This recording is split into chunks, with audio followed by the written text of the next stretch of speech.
What is up, and welcome to the On The Burst podcast. I'm your coach, Brandon Savage, and I'm joined by my assistant coach, Timmy Moody. Timmy, are you pumped? I'm pumped, man. I was just talking to you before we recorded about just the fact, the amount of stars that are missing from, Magic Round particularly, and also just going forward, but sort of takes away from a little bit of the spectacle of getting to see all these star players in one hit in one weekend. And it's a little bit annoying, but I guess there's a lot of other young fellas with opportunities, and a lot of them have got potential too, like your Far Logos, and get to see guys like Cooler at fullback. Yeah, it's great, but it's not good enough. Yeah, it's not but good enough. The good part is we're going to be on the cans, and we're not going to care too much. That's true. Actually, after about third or fourth can. We went to an event for round one, and we were really keen for the footy, hanging out for the footy all off season. Hardly watched a minute of footy. Obviously watched quite a bit of footy, but the footy you watch when you're at these events is so much less than what you actually watch on a week-to-week basis. So the fact that they have kind of put the games they have on, the games aren't super exciting, and I 100% get it. People are going to watch regardless. But yeah, I don't know. Am I excited for the footy? Yeah. Am I more excited to get on the piss? Hell yeah. Yeah, well, I've just decided, just in case the footy's not for me, I've packed some... The footy's not for me. I've packed some cardboard and some glow sticks, so I can just have, sit on the hill, go down the hill, and have some glow sticks on, just sort of really get into the theme. But no, I'll be trying to watch as much footy as I can. For sure. The thing is, as much as you're sitting there in the crowd watching it there for the game, you're so having a yarn to the bloke next to you, and how's about this, how's about that, and there's so much going on that you kind of just have to, and every now and then get your attention drawn to the crowd, and it's lift every time there's a big moment, someone makes a line break or something like that. So the atmosphere's going to be mad. And it's also because everyone that you don't usually see, they're all there, all the content creators, all the footy content creators. We're actually good mates with a lot of the footy content creators, so it's going to be good to finally meet a lot of them as well. So I think that's what I'm very excited about. I'm excited just to get into it straight away. You went to your first Magic Round last year. Can you tell us something, or maybe something that you don't want to tell us, that happened? What was your craziest story from Magic Round last year? Oh, not just Liam Howie, new friend Liam Howie. He's in the premium chat. I didn't know who he was until he came up and introduced himself, and then I kind of clung on to him because my phone had gone flat, and I had no idea how to make it back to my mate's place somewhere in Brisbane, who I just didn't know how to get there. So yeah, I don't know. We exchanged. I had my mate's number on my arm or something like that, so Liam could call my mate. I was just in a state, so Liam was basically a carer for me towards the back end of the evening, and got me home safely by arranging my mate to come and get me. He's become one of your closest super We coach chat on friends. the regular. He's a bit like me and you. You know how I sort of started just having a chat to you. Me and him are probably going to start a podcast soon. I'm just kidding, bro. I'm just kidding. Well, Liam Howie's actually reached out to me a couple of times, and he's such don't he's talk he's to him, great, bro. He's my mate. No, I'm just kidding. No. No, he's a great bloke. Yeah, he's a great bloke. He's a good guy. He lives up there though. Right? We can say this because if you are checking if you do check the tickets and you see, this is Liam Howie's ticket, let him in if you're at but Liam's he goes hard, man. He brings shower bags. He's got all his alcohol strapped with him. He's like a walking just a walking pub. It's he sent a photo today saying 2 bottles of straight alcohol, saying Magic Round ready. And he is ready for Magic Round. He's not planning on paying for much drinks up there. He's planning on bringing it all in. So yeah, shout out. And actually, the reason I asked, do you have any crazy stories from last year? Because I remember this time last year, we were at the Picklebet studio. Shout out to Picklebet. We were there with John Bernard was in there every day. And I remember when I went in, he was saying that he bumped into me. He saw you and you were so loose. Right. And I was already in the depths of despair just because I hadn't been able to join in on this festivities. A festival with alcohol and footy, that's my number one. Yeah, it was pretty wild. I was in full kit, so I was wearing footy boots, footy shorts, footy socks, jersey, mouth guard. I had everything. I was trying to get into clubs and stuff.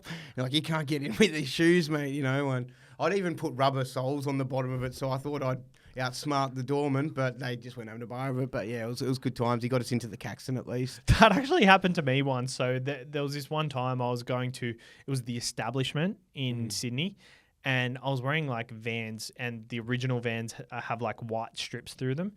And they said, no sneakers. And I'm like, they're not fucking sneakers. Like, I'm not wearing New Balance. What the fuck? So what I did, I think he said because it was white, they were sneakers. So I went to the fucking servo. Coloured them in. They let me in. Yeah, that's all right. So, yeah, funny how that worked out. But, yeah, excited for a massive weekend this weekend, Magic Round. I think there's going to be stories next week. So I'm very excited to see what unravels. But it is so hyped up that could it be a letdown? No, you just got to crank it. You just got to crank it? Yep. All right.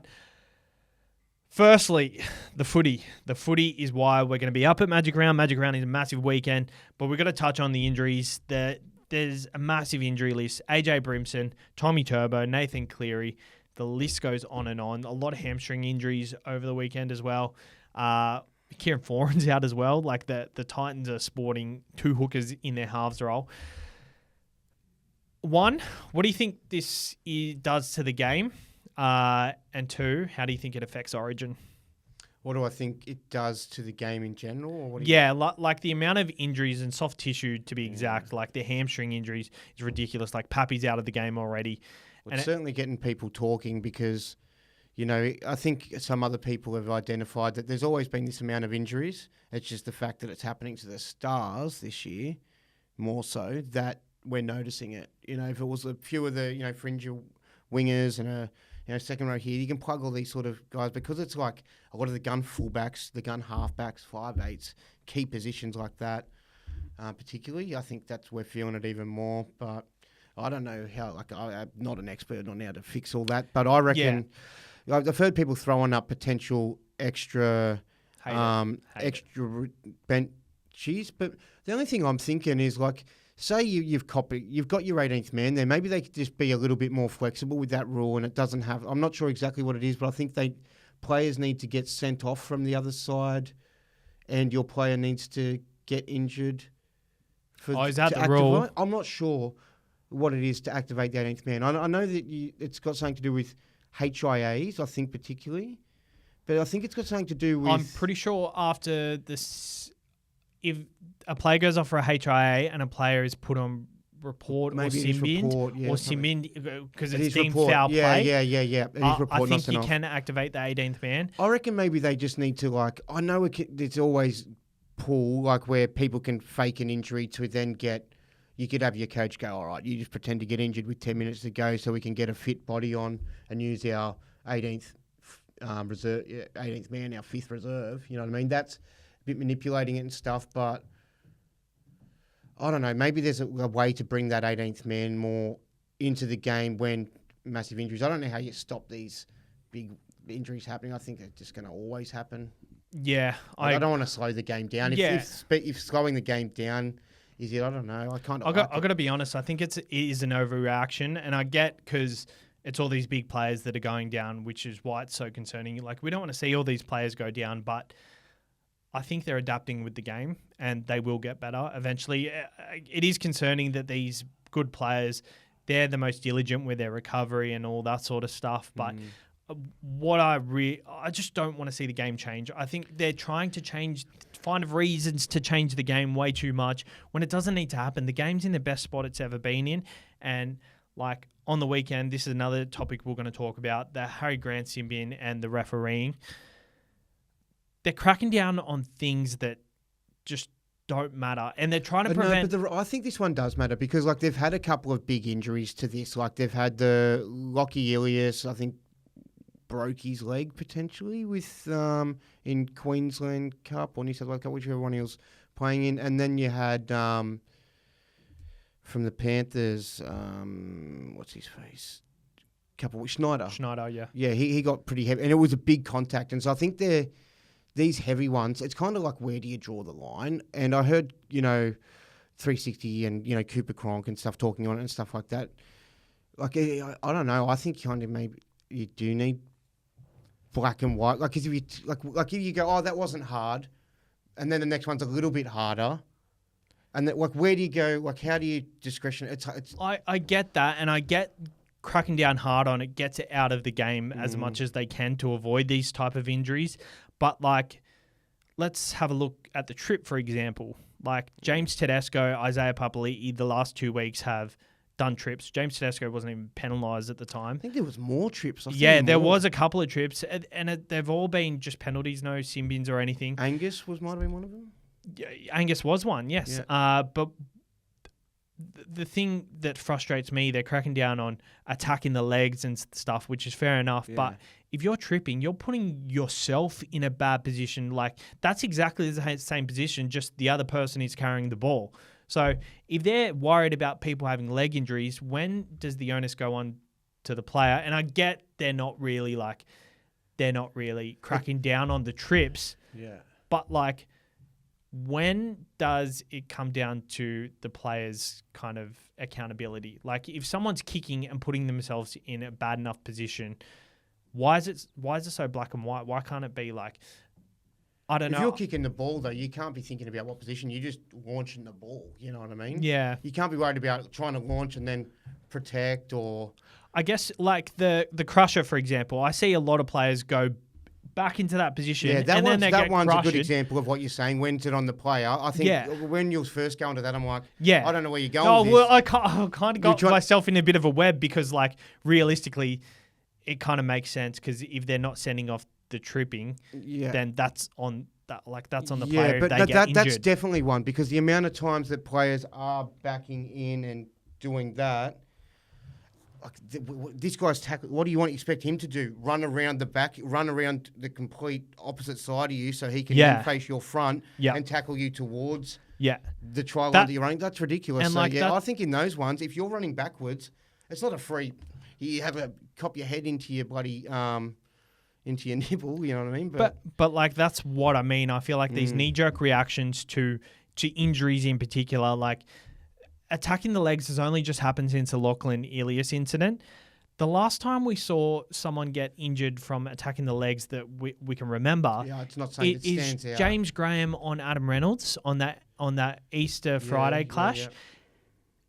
Since then has it been a problem? Like, it's just a knee-jerk reaction, and I'm scared that every time a trend comes into the game, that they're just going to have these reactions, and we're going to get to a point in the game where it's just ridiculous. Like, it's already at a point. I think it's just going to be a problem. You can't just go, oh, look, that's coming. Let's just ignore it, though. You know what I mean? Yeah, I get that, and now they've set the precedent, and they can't kind of shy away from it. But like, even the short dropouts, I still hate the short dropouts so much.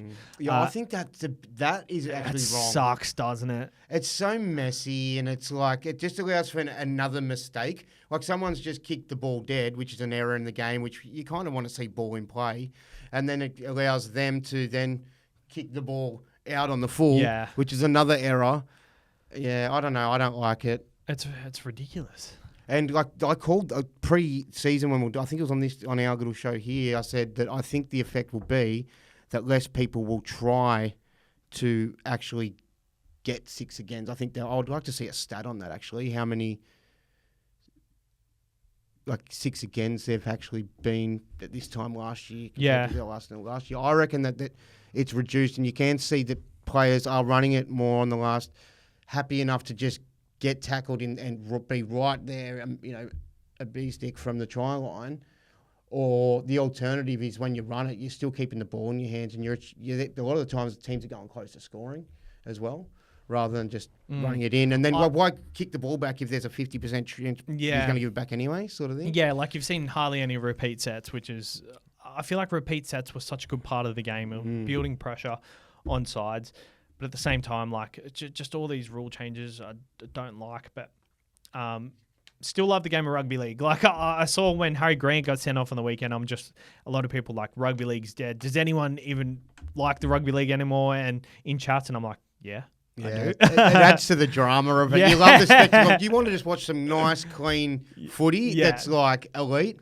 But if if someone wants to call someone a weak gutted dog, or there's a problem with there's a new thing like the drop zone, or any of the drama, like new terminologies, it all adds to the spectacle and nonsense of our game. And I don't think any other game has this sort of constant dialogue that we can have in rugby league. After all that being said, I do like how in Origin in the grand final they put the whistle away. Like, it kind of makes sense. At least they have an objective. Like, it's not just like, oh, we're cracking down on this today because we just feel like it. Like, at least there is a clear objective, which hats kind of half off to the NRL for that. But with all these soft tissue injuries, Origin effects, Nathan Cleary, he was number 7. He was locked in for the Blues. Like, he was locked in for sure.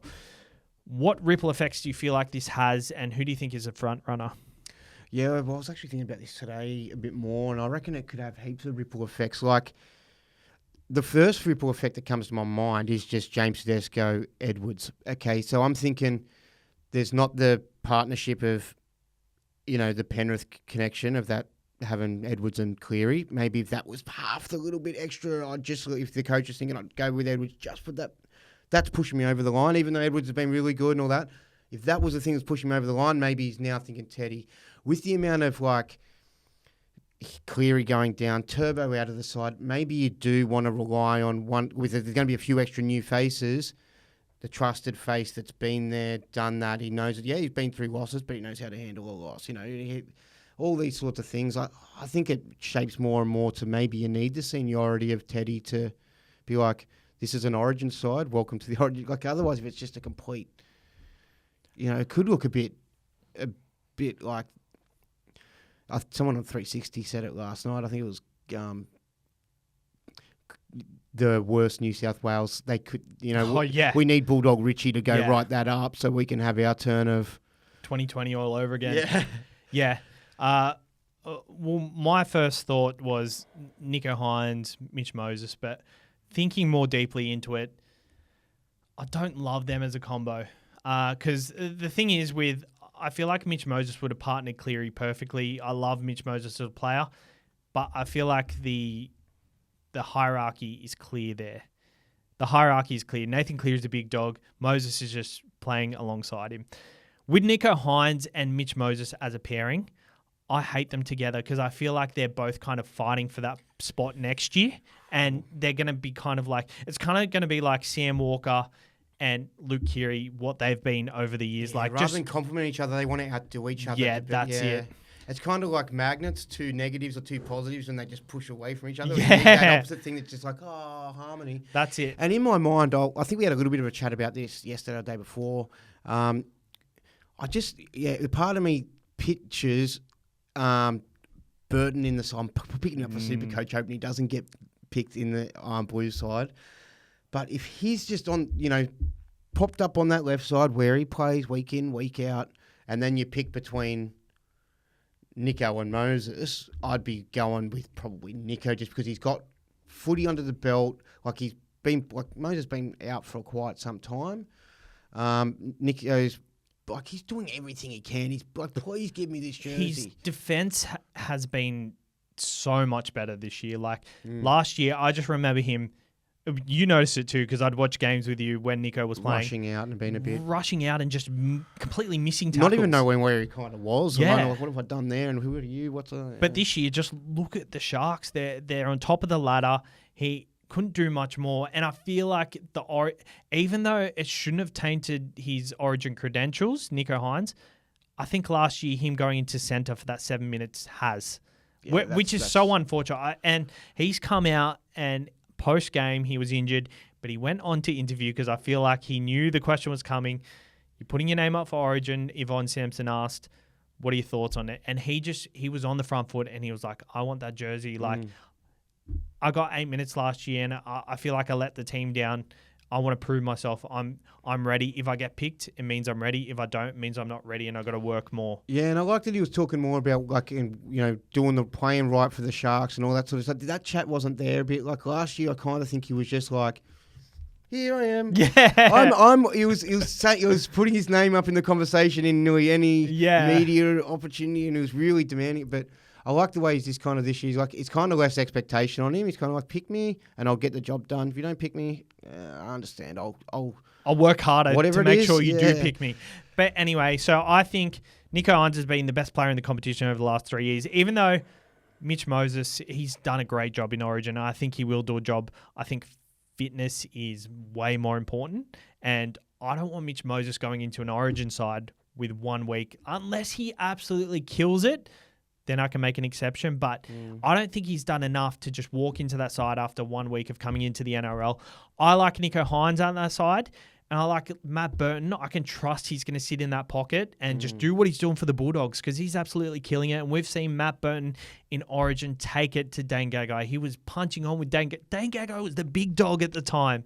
He was the big dog. Wasn't it, they were ganging up on Matt Burton, though? There was like 2 of them on Matt Burton, wasn't? Was it them? It was Gagai and then someone else came in. And yeah, I didn't like that, man. I felt real good. Matty Burton's like... But he was holding his own. He's a Dubbo boy, mate. Yeah. He's a Dubbo boy. He wears headgear so he doesn't get punched and cut. Yeah, that's not just for show, you know. So I like Matt Burton in the side at 5A with Nicho on the right. I think that's the perfect balance. And with the Tedesco Edwards thing at the back, I don't know who the perfect partner with Tedesco and Edwards is. But if Moses gets picked, I think Moses and Tedesco probably works a lot better than Moses and. Just because they've also got that connection at the Tigers and they were roommates for a long time. You may as well chuck Luke Brooks in there at 5'8". I feel so sorry for whoever doesn't make fullback. Like whether it's Teddy, like if it's Teddy and they go with Edwards, I feel so sorry for him because like just the amount of like, I think especially after a little bit of a poorer season, it wasn't even that bad. It just wasn't at the elite. He lost that little extra inch of speed, you know, and wasn't his complete elite best. The side he was in, the Roosters, always slow starters for the last 2 years and not giving him the best opportunity. Yeah. They're going a bit better this year, obviously, and I think he's playing... He's not banging you're not going, wow. Edwards isn't like really... Wow, he is though his for effort, him. And he's going up in his attack. He is showing a bit more upside, where he lacked. There is more presenting. Yeah, and like him without Cleary, I think he's doing more of a case. And it's funny, every time I watch Edwards, I see him make a cover tackle. Like there's a break in defense, I see him make that tackle, and I think to myself every time, and it's happened like 5 or 6 times in the last 4 weeks. I think to myself, that's his Origin jersey. He's got his Origin jersey. So you're going to feel so sorry for him sure if he doesn't make it. We did touch on our New South Wales Origin sides last week, but I feel like doing it so early kind of makes a lot of changes. Neither of us had Cameron McInnes in our side, and well, it did to start with, but we took it. Yeah. I don't see him not making it. Yeah, he'll make it. I think Reece Robson's spot is under pressure. Potentially, who do you reckon's the best chance of taking that? Like, you think of maybe Mitch Kenny or... They might do, like, McInnes, Brayley. Brayley's body was good last week, particularly. So good. Yeah, and we've heard that Matt just called these guys. Yeah, Brayley's probably the guy. Hey, I feel like he's like... We've been talking about, like... Okay, Appy's, like, basically, you know, an incumbent. Robson's an incumbent sort of thing. You've got these peripheral guys like, you know, Kenny and... There was another name around there for a bit. Kenny Coruscant. Egan was going all right for a little bit, but not really in the mix as much. But yeah. Has Coruscant just completely screwed it? Like, is he... In my mind, because I've owned him for Supercoach, so I've been watching him a lot closer than the average Bear, probably harder than your average Tigers fan. Yeah. And I know he's been sort of held back a bit by injury a lot of the year. There seems like he's always had a little bit of something there, but yeah, I don't know. The craftiness is kind of, it's not been as we saw. It was great in that opening round. It was crafty as all hell. Like he might as well been just sitting at a table making origami. Yeah. But yeah, there's only been like 1 or 2 moments here or there, and if that's why you pick Appy for the craftiness. He's still been gritty to an extent. But he's still missing multiple tackles. And I just think if he was coming out and having all these gun attacking plays, I think the defense you can kind of let go. Like you can kind of just let it be. But I don't think he's done enough, and I think. But even in Origin too, like you can't let that defense go No, you can't. just one lapse is that moment exactly. you get that try. And it's so hard to get those points a lot of the time. Don't think he fits what Madge wants either. So I really think he's not going to make it.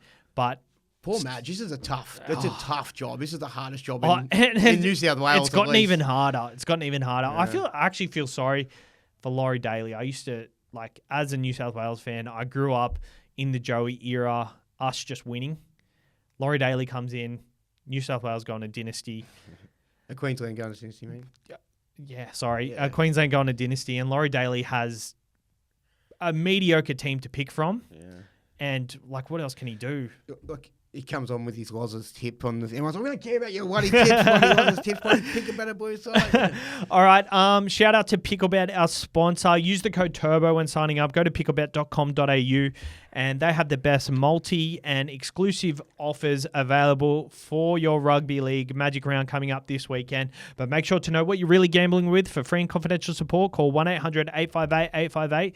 We're going to do our tips Friday Magic Round. Canterbury Bankstown Bulldogs versus the Canberra Raiders. Raiders are paying $2.26 and the Bulldogs are $1.62. A bit of value if you like the Bulldogs here, but I'm going to go the Raiders. I like what I saw from them last round. I really like what I saw against the Raiders. They've had the bye off. I think one of the commentators I think said a stat, and the bye's doing good for teams at the moment. Actually, yeah, I think it's especially teams not doing well. So, But they came back against Manly last round at KO Weeks. He's not the perfect halfback, but him versus Drew Hutchison. The Raiders seem more like just whole. Yeah. To me, the Dogs seem more exciting with that, where they can just turn it on. I'm going to go the Dogs. I'm more of a doggies guy. I prefer the doggies. Manly Sea Eagles play the Brisbane Broncos. Manly are paying $3.75 and the Brisbane Broncos $1.26. I can't go past Brisbane here with Tommy Turbo out. Yeah. Although, I think it's not bad value. I'm just going to tip Brisbane if we're just tipping. Oh, well, we're just picking head. We're not trying to pick No. Yeah, value, are we? Yeah. Titans versus the Knights. Knights are $1.44 and Titans $2.75. Titans decimated. They have Fafita, though. But Newcastle Knights I'm going with. Same. The Roosters play the Sharks. The Roosters $1.59 and the Sharks are $2.33. This is going to be the game of the round. I'm going to go the Sharks. I'm going to go the Roosters. I reckon this is a real good game because, this is a real... I don't think whoever loses is not the real deal. Yeah. But I think whoever kind of does win this is the real deal. They're the real deal, The only thing that's kind of a little bit frustrating, I really hope... I don't own Nico for Supercoach, so I hope he doesn't play for that factor. Because I sold him, I'm a dickhead. But I'd like him to play for this game, just to really see where both these clubs are at. I'm going to go, I think the Roosters, I really think as much as they're playing well too. And $1.60 for the Roosters, pretty good. Yeah, I think the Roosters are really starting to prove to us who they are. The Rabbitohs play the North Queensland Cowboys. The Rabbitohs are $3.25 and the Cowboys are $1.33. I think this will be a close one, but I can't go past the Cowboys. I think they've shown a lot more this year. Yeah, they've been really disappointing over the last 4 or 5 weeks. I mean, it seems like the vibe, it seems weird to pick the Bunnies, but I don't know. I just feel like the Cowboys really need to address some shit, eh? I'm going to tip them, though. Yep. Yeah. The Warriors are $4.40 versus the Penrith Panthers $1.20. No messing around here. $1.20. Yeah, I'll go the Panthers. The Warriors are real chopped up with no SJ, and having Nick. I mean, Panthers to be the same. We've got Luai in our halves, and they've got. As halfback, it's probably a bit better. He's still in the halves, whereas having Nickel Coxter adjust from fullback to 5'8" is a bigger adjustment. Yeah. So, the Panthers have been still very gritty and good. The Melbourne Storm play the Parramatta Eels. Melbourne Storm $1.22, Para Eels $4.20. Melbourne Storm are missing Pappenhausen and Hughes. Parramatta don't have Moses back. I'm going to go Melbourne, but I actually think Parramatta it'll be close. I'd take the line so here. Close, hey? I'll take the line here. For sure. I don't know what it is, but I'd like to give. I feel like 8 is a nice insurance, 8.5. It is 11.5. I'd take that happily then. Yeah. Yeah. I like that too. I just feel like Para really showed their... It was more like how good Dylan Brown he lifted, and with Taulagi, if he can repeat what he did there, for sure. And the Tigers play the Dolphins to round out Magic Round. Tigers are paying $3.90. The Dolphins are $1.24. Hammer is back. Trey Fuller is out. I like the Dolphins here. The Dolphins are giving me no reason to tip against them. Yeah, I'm the same. I feel like the half situation, like, as much as Caesar wasn't like elite, I just think that had them a bit better off. But yeah, Dolphins. I'm going to put up... we've gone all the same, haven't we? No, I went the Sharks. Oh, that's right. Yeah. Apart from that, we'll put our tips up later in the week on the SC Experience on Instagram, and I'm going to put up a multi later in the week. I think Magic Round is a real Queenslander event, so it's going to be very Queensland heavy. I've got Reece Walsh anytime, Cameron Munster anytime against the Parramatta Eels, and I've also got the Hammer to come back in his comeback anytime. I like that. 3-leg try scorer. Yeah, they're all pretty short, so it'll probably be a bit less than $10 maybe, but yeah, we'll try and get that price up. That's fine. You don't need to be greedy and get $70 odds that you don't win. You know, you take those ones if it sounds like it's good. I like for that. Sure. Maybe Chuck Valentine Holmes in there. All sound like you're getting greedy now. We'll do the 3-leg multi. We'll be safe. We'll have a special market on Picklebet. Use the code TURBO when signing up so you can get access to that special market. Blind rankings 1 to 5 likely try scorers this week. No. Let's just finish the show. I love that. Let's just wrap that up. All right. Thank you for listening.